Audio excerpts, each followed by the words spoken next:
Hard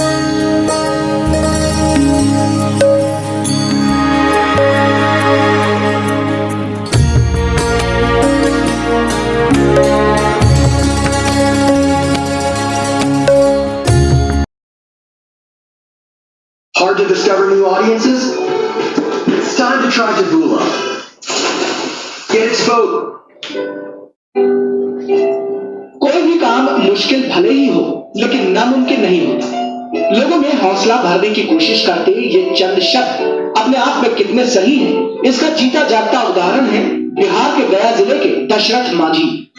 1934 में गया जिले के गहलौर में जन्मे दशरथ मांझी को बचपन से ही मेहनत मजदूरी कर परिवार की सहायता करनी पड़ी। लेकिन जब प्रकृति ने दशरथ मांझी के जीवन में बाधा डाली तो उन्होंने प्रकृति से भी लोहा ले लिया। गांव के रास्ते में पड़ने वाले पहाड़ ने दशरथ मांझी से उनकी पत्नी को छीन लिया। बस फिर क्या था, दशरथ मांझी ने पहाड़ को ही काटने का निश्चय कर लिया।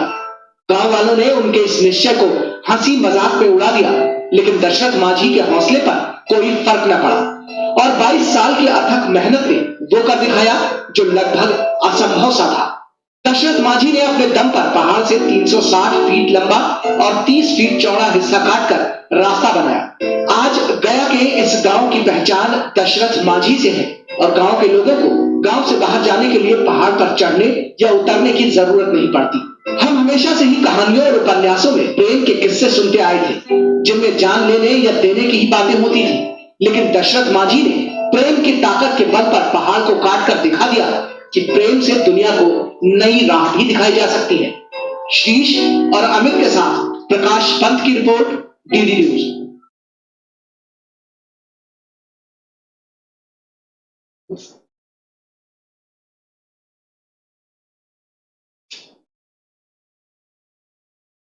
विद्यार्थी मित्रों, विडियो જોયા પછી મજા આવી?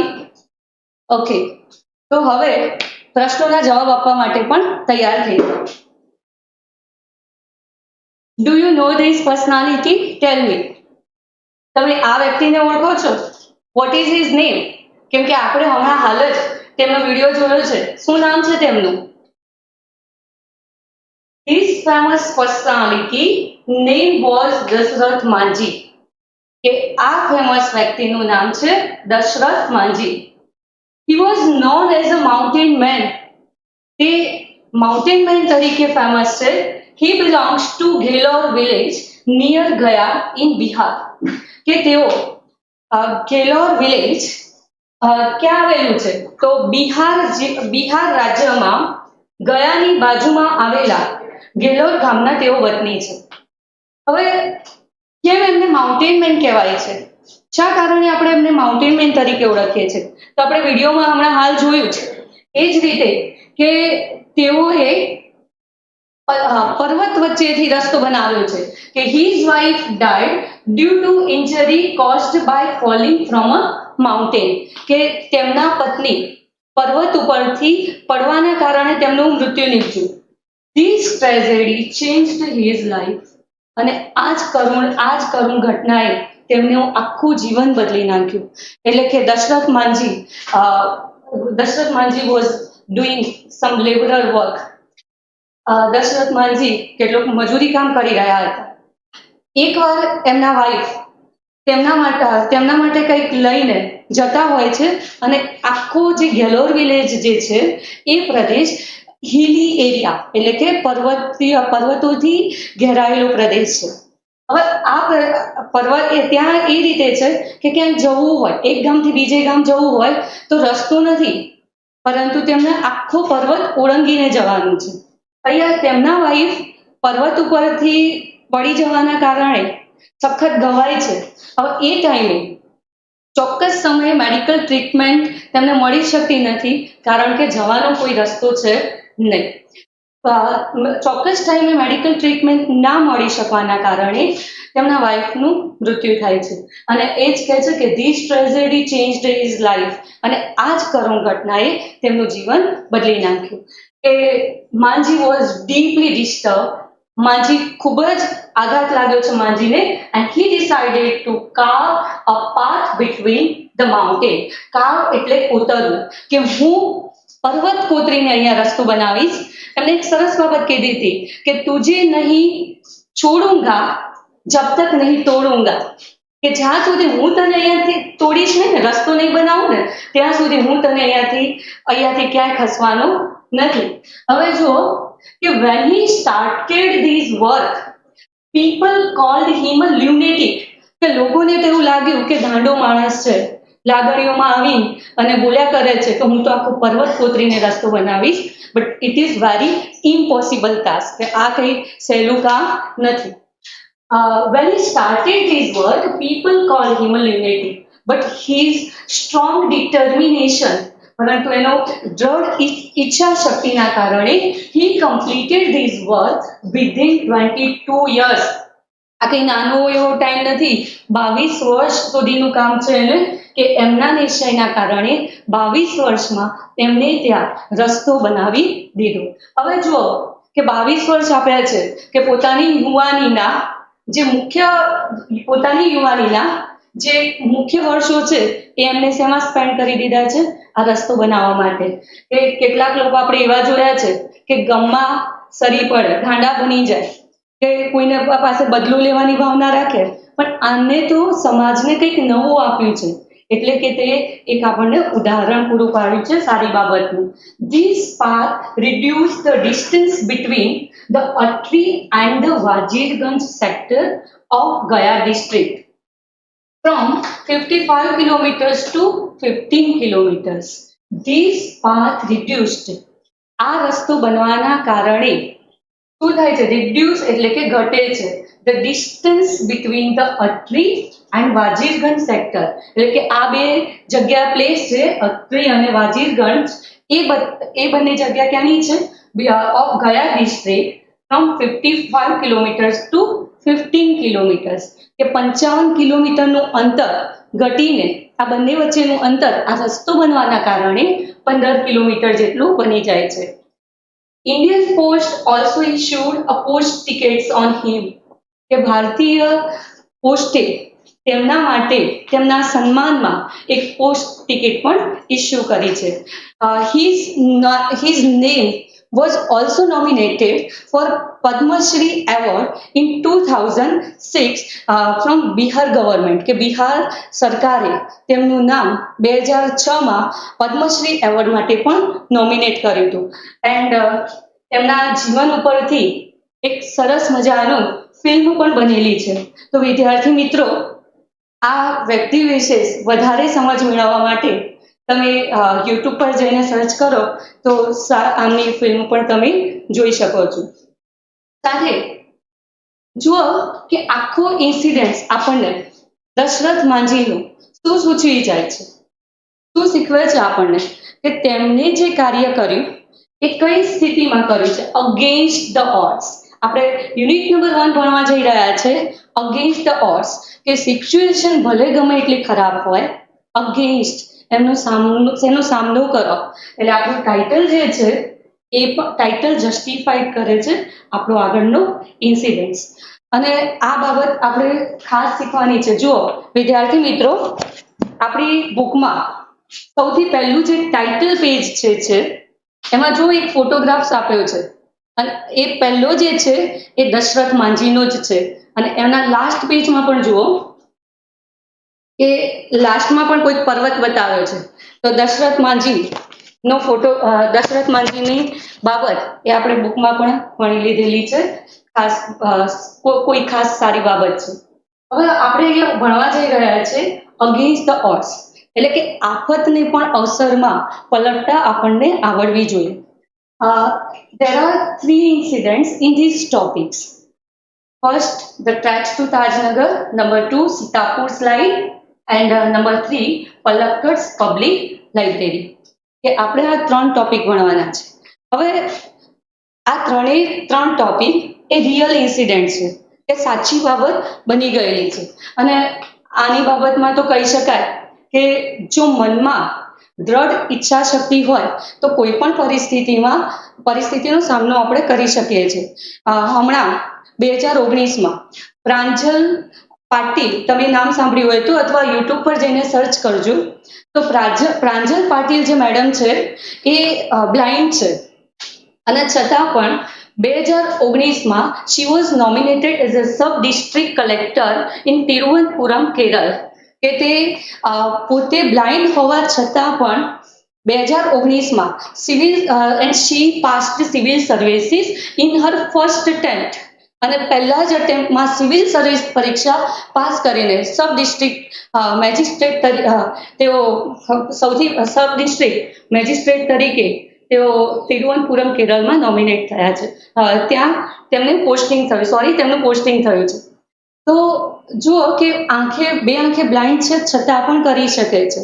એટલે એક બાબત આપણે આ પાઠથી આપણા રોજબરોજ આ લેસન જે આપ્યા છે આપણી બુકમાં, તેને ક્યાં આપણે એનો યુઝ કેવી રીતે એને લિંક કરીશું રોજબરોજની જિંદગીમાં, તો એ પણ સમજવાનું છે કે any or situations, if we control ourselves and think with a cool mind and continue our work, we will definitely win.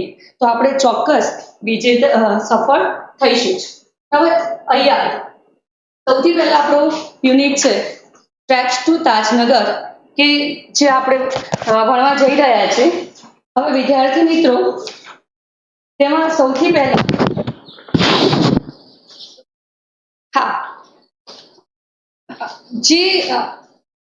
હવે જો વિદ્યાર્થી મિત્રો, કે તમારી જે ટેક્સ્ટ બુક છે એ ટેક્સ્ટ બુકમાં સૌથી જે લેસન શરૂ થાય છે એને લેફ્ટ સાઈડના પેજમાં જુઓ કે તમને 10 યુનિટના નામ અને સાથે કંઈક આપ્યું છે કે ફંક્શન્સ, કે તમે આ બુકમાં આ લેસનમાંથી કયા ફંક્શન શીખવા જઈ રહ્યા છો.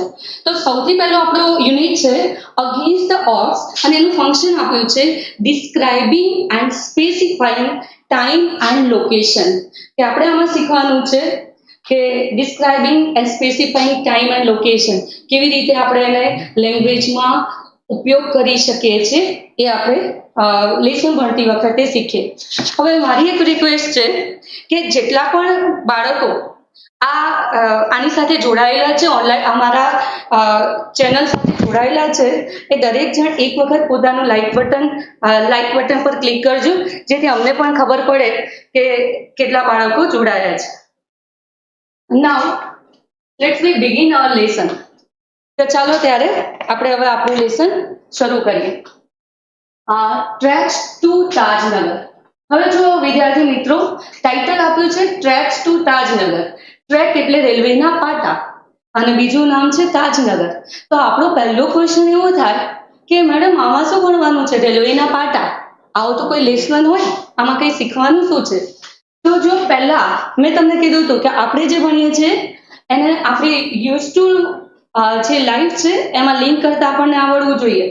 કે તાજનગર, સૌથી પહેલા વિચારો મગજમાં, આપણા માઇન્ડમાં એક વિચાર આવવો જોઈએ કે તાજનગર કઈ જગ્યાએ હશે, કયા સ્ટેટમાં હશે. ખાલી એમ જ કઈ તાજનગર નથી આપવું. તો Tajnagar belongs to Haryana state. કે તાજનગર ક્યાં આવેલું છે? હરિયાણામાં. હવે એના ટ્રેક્સ એટલે કે રેલવેના પાટા, શું વાત હોય આમાં?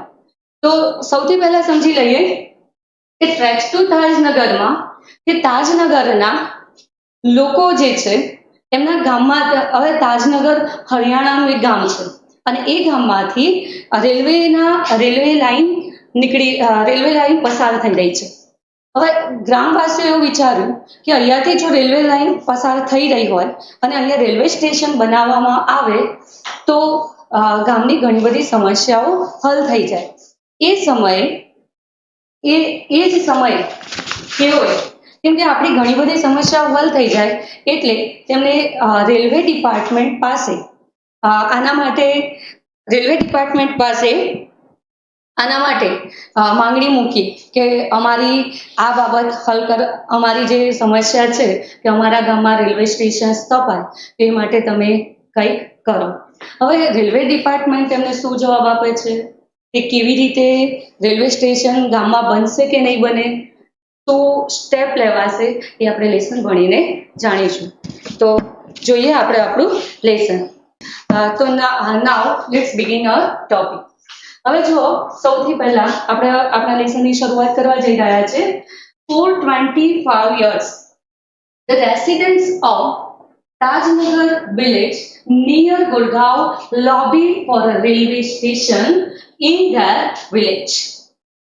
જો વિદ્યાર્થી મિત્રો, for 25 years, કેટલા વર્ષોની વાત છે કે કેટલા વર્ષોથી? 25, છેલ્લા 25 વર્ષોથી ધ રેસિડેન્ટ્સ નો અર્થ થાય છે રહેવાસી, ઓફ તાજનગર. કયું ગામ છે? તો તાજનગર વિલેજ નિયર, કોની નજીક આવેલું છે? તો Gurgaon. Lobbied for a railway station in their village, કે તેમના ગામમાં રેલવે સ્ટેશન સ્થપાય તેની તેઓ માંગણી કરતા રહ્યા છે.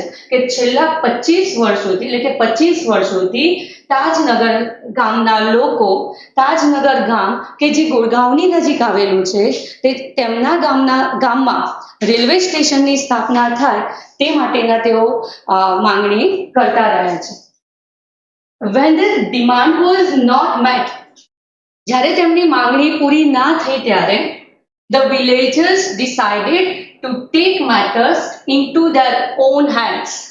કે તેમણે નક્કી કર્યું કે આપણી માંગણી પૂરી નથી થતી તો આ વારંવાર માંગણી કરવાનો કોઈ અર્થ નથી, તો આખી બાબત આપણે જ વિચારવી પડશે કે they decided to take matters into their own hands, કે આપણે જ આનું કંઈક નિરાકરણ લાવવું પડશે. They pulled in, that means collected and gathered. વિદ્યાર્થી મિત્રો, તમારી નોટબુક તમારી સાથે રાખજો, કે જે પણ ડિફિકલ્ટ વર્ડ્સ છે, ખાસ નોંધવા જેવી બાબતો છે, એની નોંધ પણ કરતા જજો. કે they pulled in, તેનો અર્થ છે collected and gathered, કે તેમને ભેગા કર્યા 21 lakh rupees and built a railway stations on their own, કે ગામ લોકોએ 21 લાખ રૂપિયાનું ભંડોળ ભેગું કરીને પોતાના ગામમાં રેલવે સ્ટેશનની સ્થાપના કરી. હવે જુઓ કે અહીંયા આપણે ક્યાં સમજવાનું છે કે અહીંયા સૌથી પહેલા આપ્યું છે કે ઉપયોગ કર્યો છે ફોરનો. શું બતાવે છે?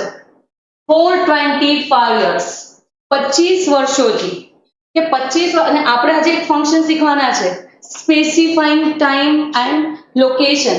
અને જુઓ, ગ્રામર માટે ઇંગ્લિશમાં કોઈ અલગથી પર્ટિક્યુલર ગ્રામરની બુક કરવાની કોઈ જરૂર નથી. તે બધું જ આપણી ટેક્સ્ટમાં આવી ગયેલું છે. ઠીક છે, આપણે એને રેફરન્સ માટે, વધારે પ્રેક્ટિસ માટે વાપરીએ, પણ અલગથી ગ્રામર કરીશું તો જ આવડશે એવું ક્યાંય છે નહીં. for 25 years, કેટલા વર્ષોની બાબત બતાવી છે અહીંયા? 25 years. તો ક્યાં આપણે for વાપરવું અને કઈ રીતે આપણે since વાપરવું તો આપણે જોઈએ.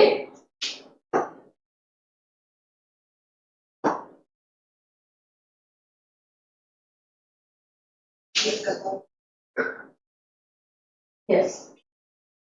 હવે અહીંયા જુઓ કે અહીંયા આવું કંઈક લખેલું હતું તમારે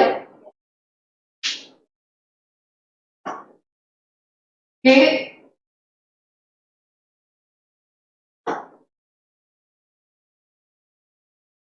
for 25 years.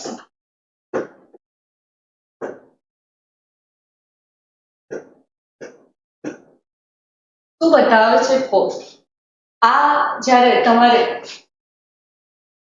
for preposition હોય, since preposition હોય, તો both indicates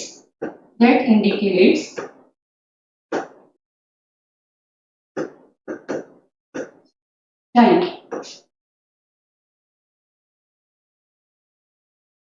કે આ ટાઈમ બતાવે છે. હવે આપણે એને કઈ રીતે સમજીશું? તો જુઓ, હું એમ કહું છું કે I have been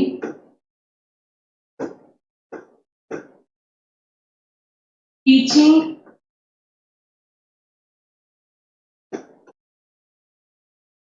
English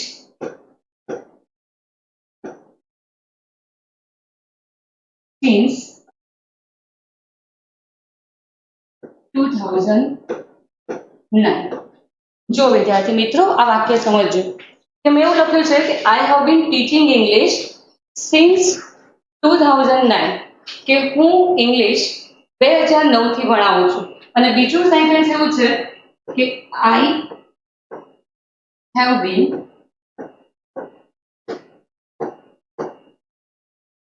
teaching English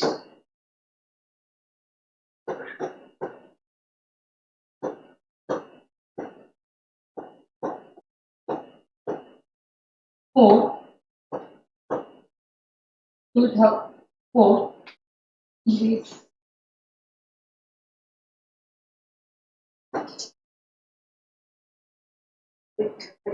sorry, એક મિસ્ટેક થઈ છે, ફરીથી આપણે યાદ કરી લઈએ.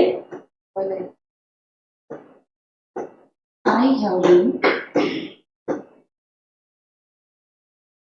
teaching English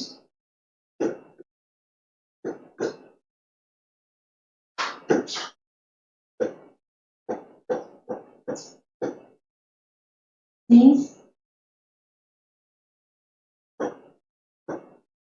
2009. અને બીજું એક સેન્ટેન્સ એવું લખીશું which I have been teaching English for 11 years.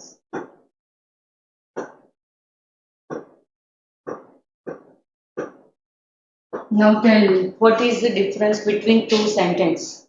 તો બે વાક્યો એક જ બાબત રિપ્રેઝેન્ટ કરી રહ્યા છે કે હું ઇંગ્લિશ 2009 થી ભણાવું છું, સેમ એની એ જ બાબત બીજામાં કીધી છે કે I have been teaching English four 11 years, એનું એ જ થયું છે. પણ ક્યાં સમજવાનું છે આપણે કે જુઓ વિદ્યાર્થી મિત્રો, જ્યારે સિન્સ આવે ને, સિન્સ એન્ડ ફોર, તો સિન્સ હોય ને તો ચોક્કસ પોઈન્ટ ઓફ ટાઈમ ઇન્ડિકેટ કરે છે. તો since indicates points of time, કે ચોક્કસ સમય હોય જ્યારે સિન્સ વાપરીએ છીએ ત્યારે. અને for indicates duration of time, duration of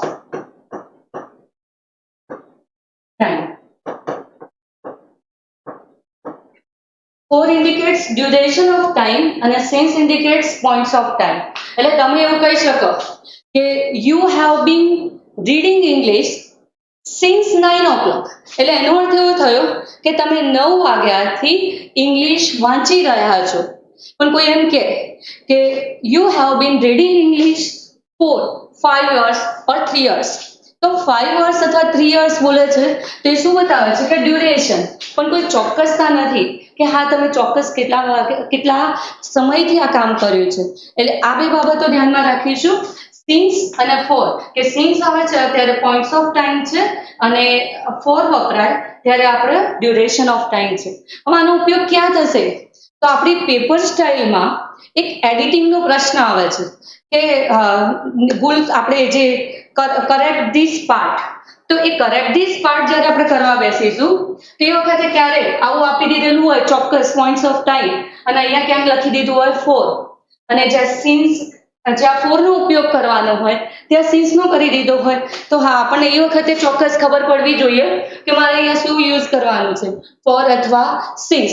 અથવા ક્યારેક આપણી એક્ઝામમાં એવા પણ હોય છે સેન્ટેન્સ કે સેન્ટેન્સ પૂછાયું હોય અને તમને પૂછે કે which this sentence shows which function, કે આ વાક્ય કયું ફંક્શન બતાવે છે, તો એ વખતે આપણને એ બાબતની ખબર પડવી જોઈએ.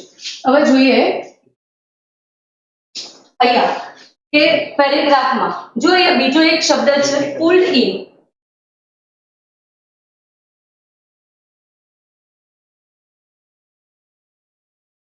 પેરેગ્રાફમાં બીજી એક બાબત છે, અહીંયા જુઓ તમે સમજવાની છે, pulled in. Pull in simple આપ્યું હોય જ્યારે કે પુલ ઇન ભેગું કરવું, પણ જો અહીંયા ભૂતકાળ કર્યો છે, પાસ્ટ ફોર્મ આપ્યું છે કે ભેગા કર્યા, પુલ્ડ ઇન. અને એક કરતા વધારે જ્યારે બે શબ્દો ભેગા થાય ત્યારે તે ફ્રેઝ બને કાં તો ઇડિયમ્સ બને છે. અને અહીંયા પુલ્ડ ઇન એ રૂઢિપ્રયોગનો ઉપયોગ પણ કર્યો છે કે દે પુલ્ડ ઇન, એટલે પુલ્ડ ઇન નો અર્થ છે કલેક્ટેડ એન્ડ ગેધર.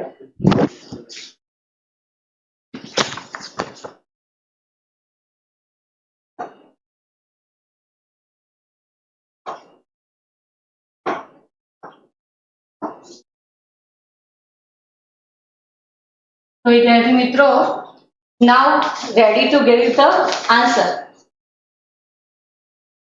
તો જુઓ વિદ્યાર્થી મિત્રો, now ready to get the answer. હવે આપણને એક્ઝામમાં આપણે કેટલીક વખતે એક્ઝામમાં કોમ્પ્રિહેન્સ બેઝ પણ ક્વેશ્ચન પૂછાતા હોય છે અને તેની પ્રેક્ટિસ પણ આપણે સાથે સાથે કરી લઈએ. તો જુઓ, પહેલો ક્વેશ્ચન છે આપણો, how long did the villagers weight for the stations? How long, કેટલા લાંબા સમય સુધી ગ્રામવાસીઓએ સ્ટેશન માટેની રાહ જોઈ? તો વિદ્યાર્થી મિત્રો, તૈયાર થઈ જાઓ જવાબ આપવા માટે. If you want to get helpline, તો please open your text book. You got answer in them. જો તમારે હેલ્પલાઇન જોઈતી હોય તો ટેક્સ્ટ બુક ખોલો, તેમાંથી તમને ચોક્કસ આન્સર મળી જશે. પહેલો પેરેગ્રાફ, યસ, 25 years. તો જો હવે આપણે જ્યારે આન્સર લખતા હોઈએ ને ત્યારે ભલે આપણને ખબર છે કે આન્સરમાં ફક્ત વન વર્ડમાં આન્સર આવી જાય છે કે 25 years, પણ એને પૂરા સેન્ટેન્સમાં લખીએ ત્યારે કેવી રીતે બને છે સેન્ટેન્સ? કે the villagers waited, did plus wait means waited 25 years for the stations. Number 2, Gurgaon belongs to the state of, I give here 2 options, Haryana and Delhi. Please tell me quick. Haryana. તો answer આવશે અહીંયા કયું state આવશે?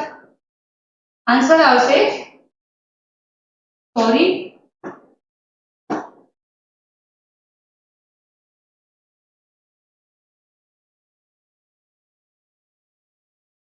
આનો answer છે Haryana.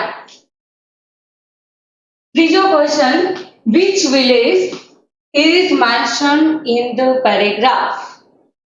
Option. Do you want option? Okay, I will give you Tajnagar, Tajpur and Tajgarh. Tajnagar, Tajpur and Tajgarh. Tell me. Tajnagar. એનો અર્થ થયો કે તમે બરાબર ધ્યાનથી ભણો છો.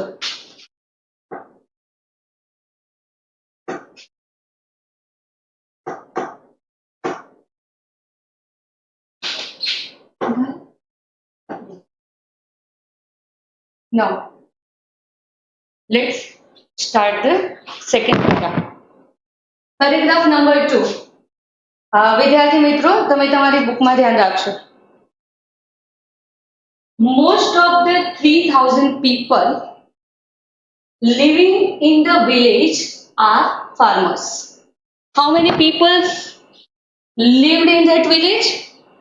3,000. કેટલા લોકો રહે છે ગામમાં?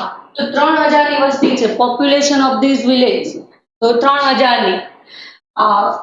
Most of the 3,000 people living in the village are farmers. કે જે ગામના મોટાભાગના રહેવાનું જે વર્ગ છે રહેવાવાળાનું, એમાં મોટાભાગના ખેડૂત છે. But such was the burning Dzire.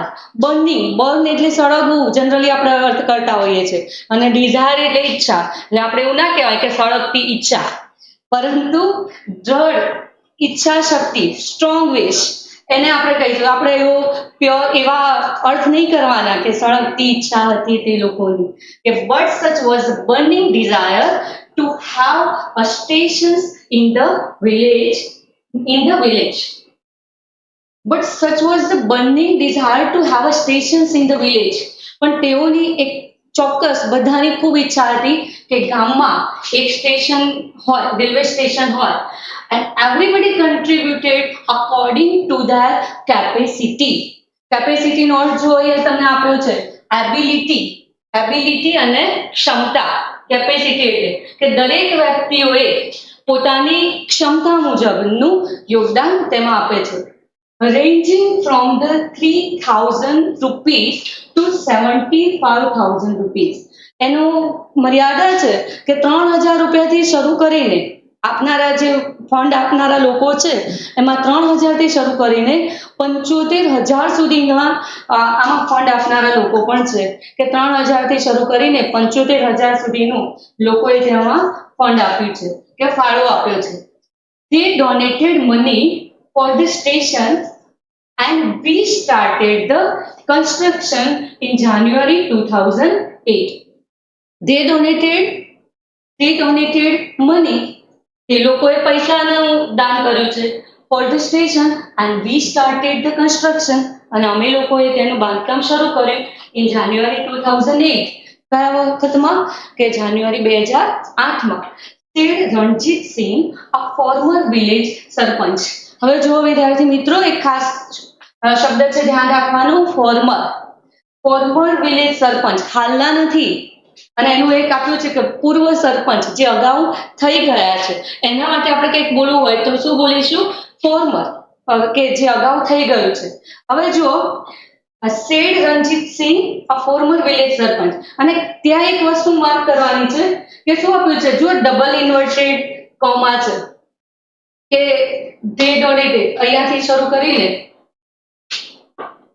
જુઓ, સમજજો કે કોઈક માર્ક આપ્યું છે અહીંયા. કેમ આવું આપ્યું હશે? એનું શું રીઝન હશે?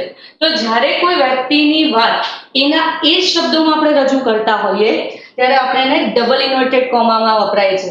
અને જો આ શબ્દો જે છે એ રણજીતસિંહના શબ્દો છે, આપણા શબ્દો નથી કે આપણે એને સીધી લખી દઈએ. આપણે કોઈ ફોર એક્ઝામ્પલ એવું કહેતા હોઈએ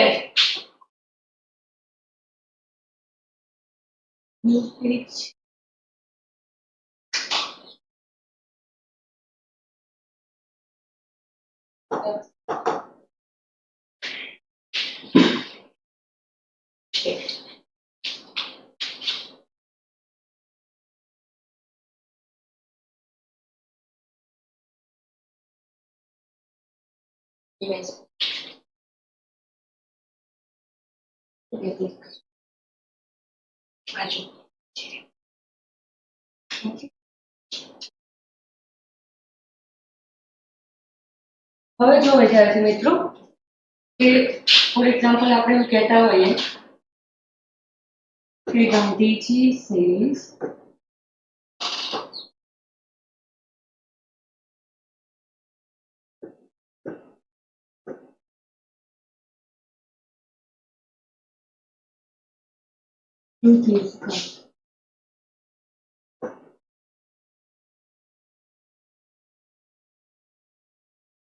કે સત્ય એ જ પરમેશ્વર છે.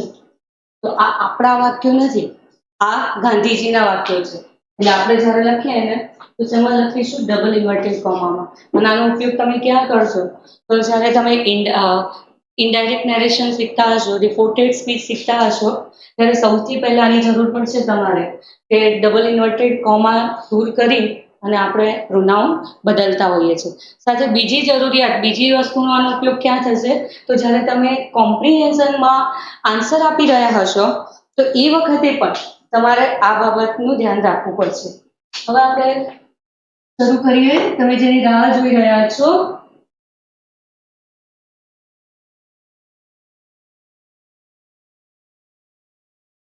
તમારા પાર્ટ્સની question answer.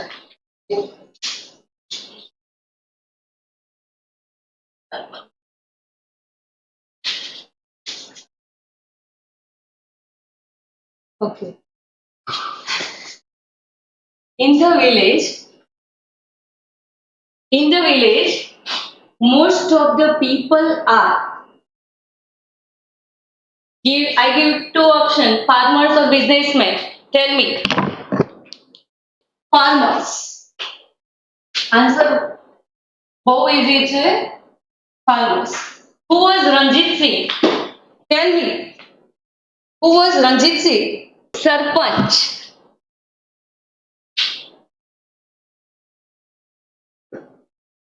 Ranjit Singh was the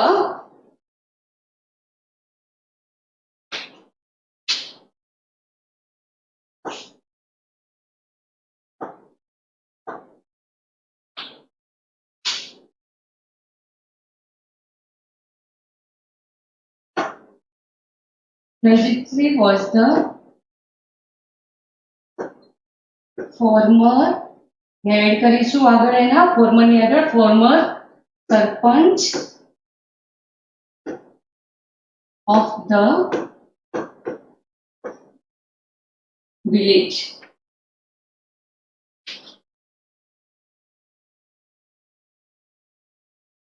અહીંયા વિદ્યાર્થી મિત્રો આપણે એવું નહીં લખીએ કે Ranjitsinh was the sarpanch of the village. Former sarpanch of the village એટલે કે અગાઉના સરપંચ હતા. થોડું perfection લાવીશું.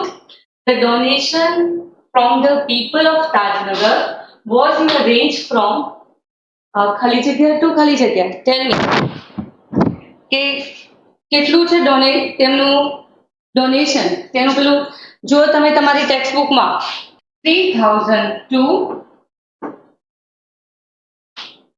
70,000 rupees. When did the construction start? કે રેલવે સ્ટેશનનું જે કન્સ્ટ્રક્શન, જે બાંધકામ છે તે તેઓએ ક્યારે શરૂ કર્યું? તેના બે ઓપ્શન છે, જાન્યુઆરી 2008 or જાન્યુઆરી 2006. કે ક્યારે શરૂ થયું આ? When did the construction start? In January 2008.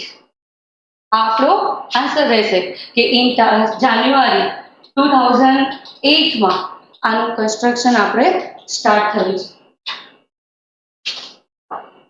હવે જો વિદ્યાર્થી મિત્રો કે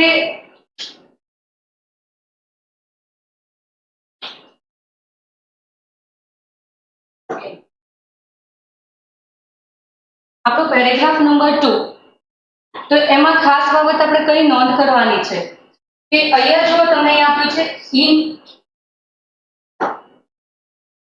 અહીંયા જો સમજો ઇન જાન્યુઆરી 2008 આપેલું છે.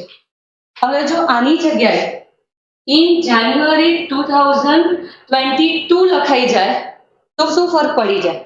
તો ઘણો મોટો ફરક પડી જાય કે અહીંયા ભૂતકાળ બતાવ્યો છે, અહીંયા લખ્યું છે કે we started, અહીંયાથી સમજજો કે we started the constructions in January 2008 અને હું આ 2008 ની જગ્યાએ 2022 કરું તો શું ફરક પડશે? તો અહીંયા સ્ટાર્ટેડ ની જગ્યાએ શું આવી જશે? will start. તો શું બનશે અહીંયા? will start. તો અહીંયા લેસન ભણતી વખતે આની સાથે સાથે આપણે ગ્રામરને પણ ધ્યાન રાખીશું અને જો આના પોઈન્ટ્સ આપણે સાથે સાથે જ ગ્રામર કરીશું તો અલગથી આપણે ગ્રામર શીખવાની જરૂર પડશે નહીં. વિદ્યાર્થી મિત્રો, આજે શિક્ષક દિન છે અને શિક્ષક દિન નિમિત્તે તમે જીવનમાં સૌથી શ્રેષ્ઠ બાબત પ્રાપ્ત કરો એવી મારી શુભેચ્છાઓ તમને. હવે ફરીથી મળીશું નેક્સ્ટ લેક્ચરમાં.